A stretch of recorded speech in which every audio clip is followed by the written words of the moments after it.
Welcome to the Day 6 Classic Roundup, once again here at Tamworth.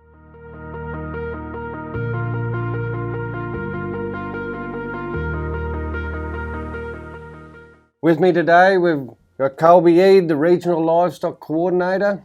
Thanks for having us, Brett. And Jason Lindley. Thanks for having us. Camp Draft legend, Rockhampton. First of all, we're going to recap the camp drafting last night. The first event that was completed was the NCCA Rider. No surprise, Pete Comiskey took the win again. Outstanding. Unbelievable. There's no doubt about that, Brett. He just keeps rising to the occasion, doesn't he? He's great in those big moments. He just goes right to the lead on it, doesn't he? Pete was 90 points on Harry there last night. Was there any doubt that he wasn't going to finish the job off? Like, I know it's a shaky start, having a little around the first night, but then, 3 scores, he was nearly unbeatable. Definitely. That's exactly right. Also, the team's part of the rider, the GCA won that, the Gippsland Camp Draft Association, $2,000 to Drought Angels. It's, once again, the sport giving back to the community. Unbelievable how it just flows on all the time. That's Everything's giving back to the community.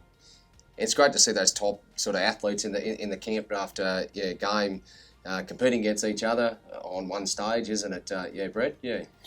Not only that, we've seen the Horsemanship Award with one of the oldest competitors in there with Kenny Bolton.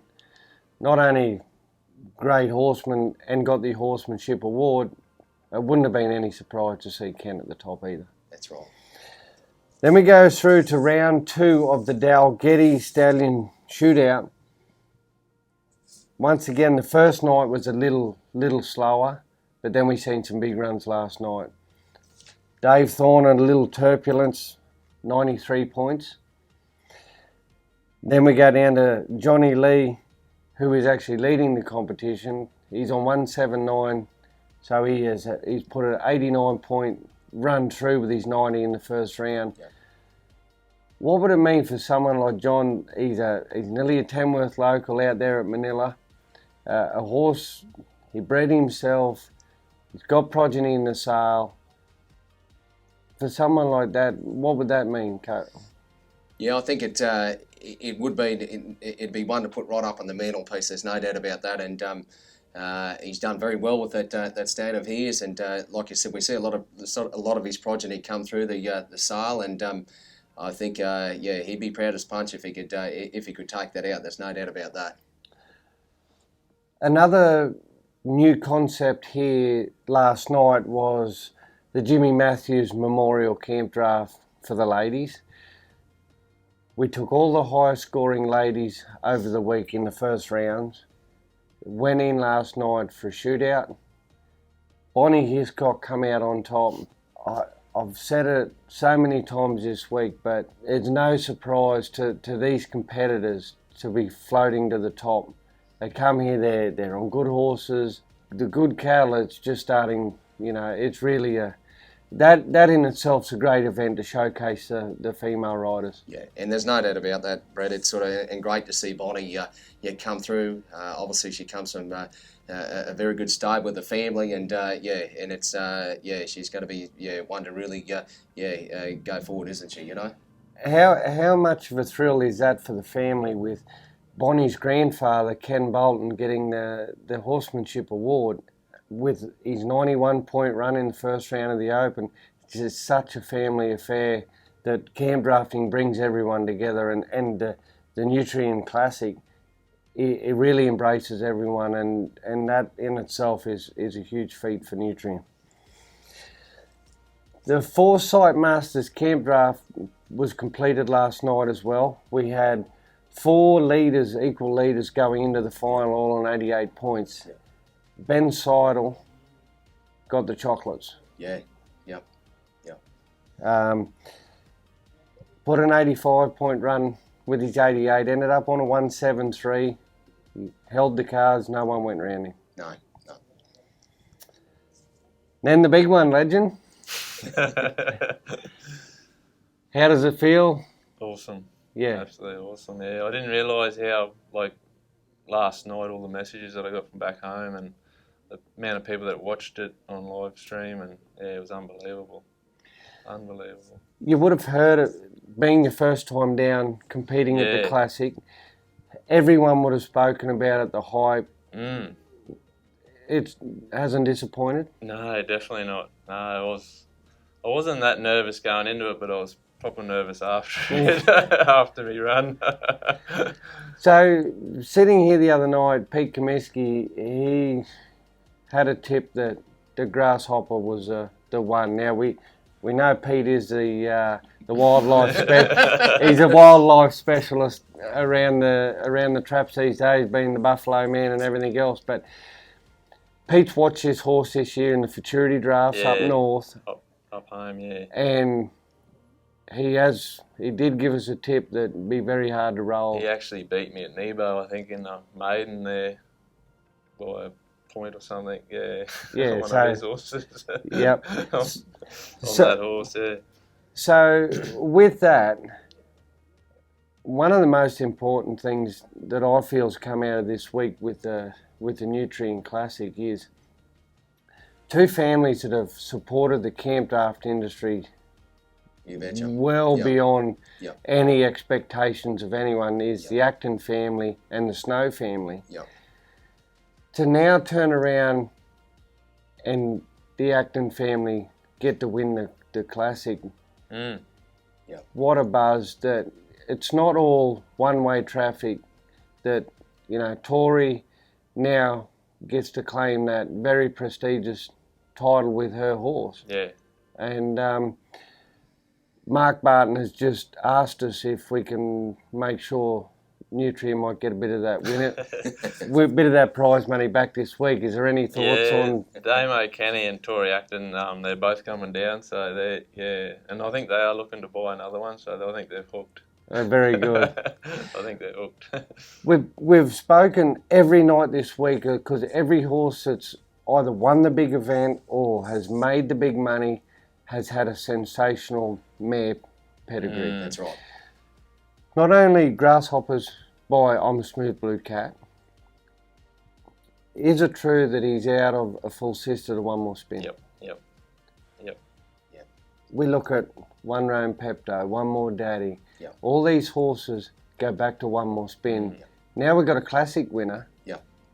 out of the full sister to One More Spin.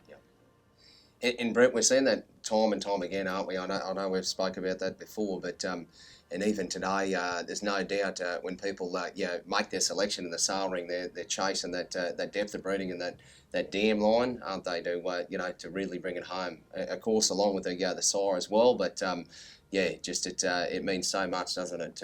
And as we've seen time and time again. So, Jason, obviously there was a plan and a program in place from right when you went to buy the horse, or Damo and Tori bought the horse last year.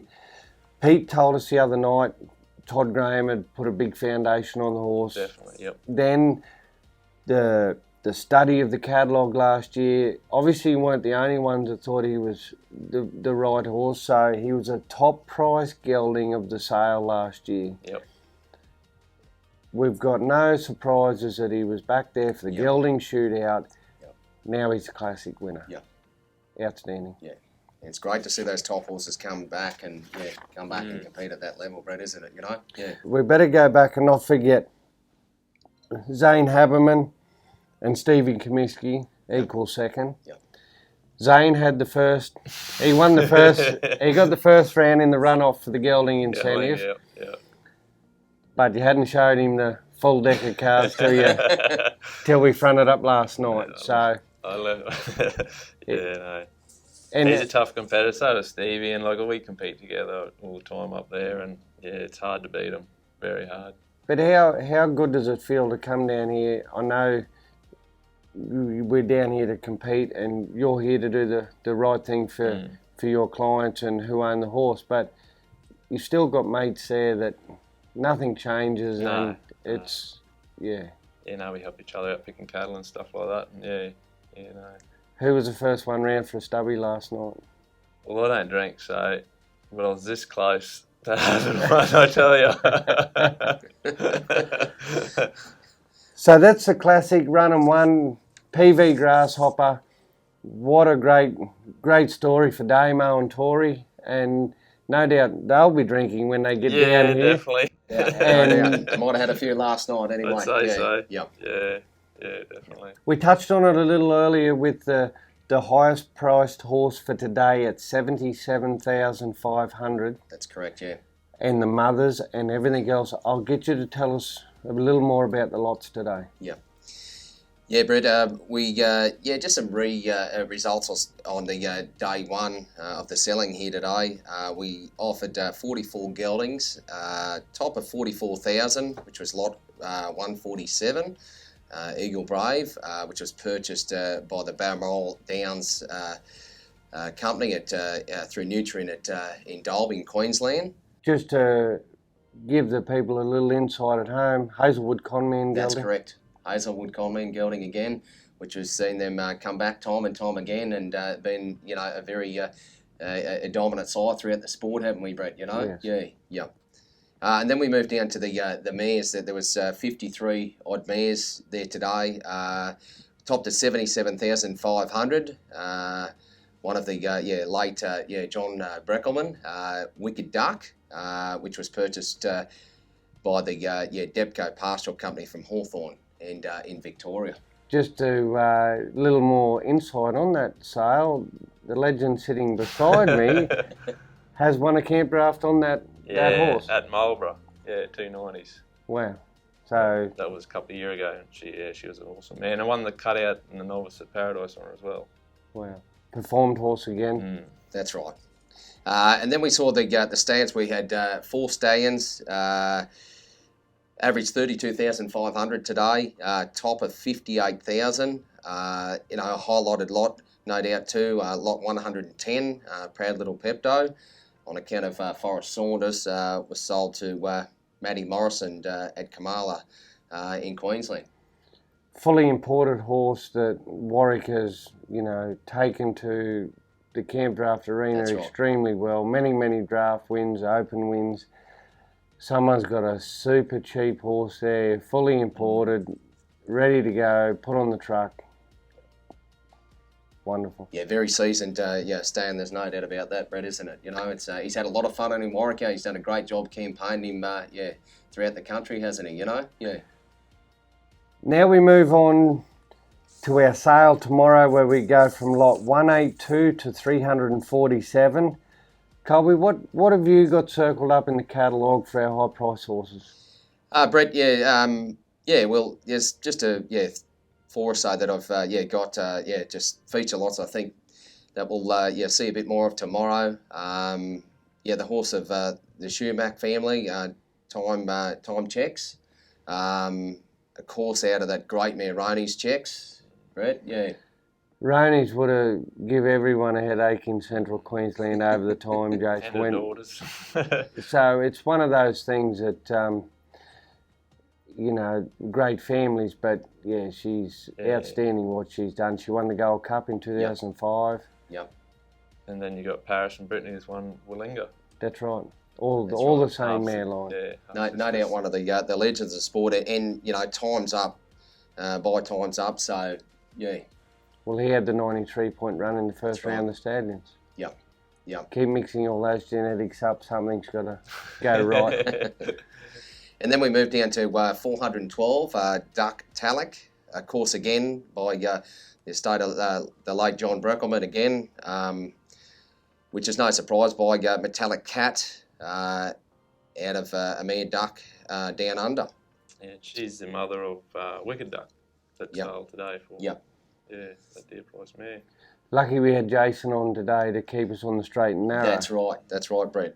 And then we moved down to 450, Wally Ray's entry there of Bit of Bing, Bit of Boom, in the 2-year-old sort of stallion section. Obviously out of that great mare, One More Annie, as you well know, Brett, Yeah, well, Jason, you would have seen a lot of her. She's an awesome mare. She's probably the best mare up in our neck of the woods, I reckon. Definitely. Of course, she was a Condamine Bell winner, wasn't she? Also, and just a numerous amount of open drafts. She won around the country too, didn't she? Yeah. She did. So we look forward to the sale tomorrow. We got the third and final round of the Stallion Shootout. That will be outstanding. Also tomorrow, the most anticipated interview for the whole time here at the Nutrien Classic. We'll have Terry Ryan in the chair. It will be one of the most outstanding interviews we've done, and I can't wait. Tune in tomorrow for the Day 7 roundup. Thank you.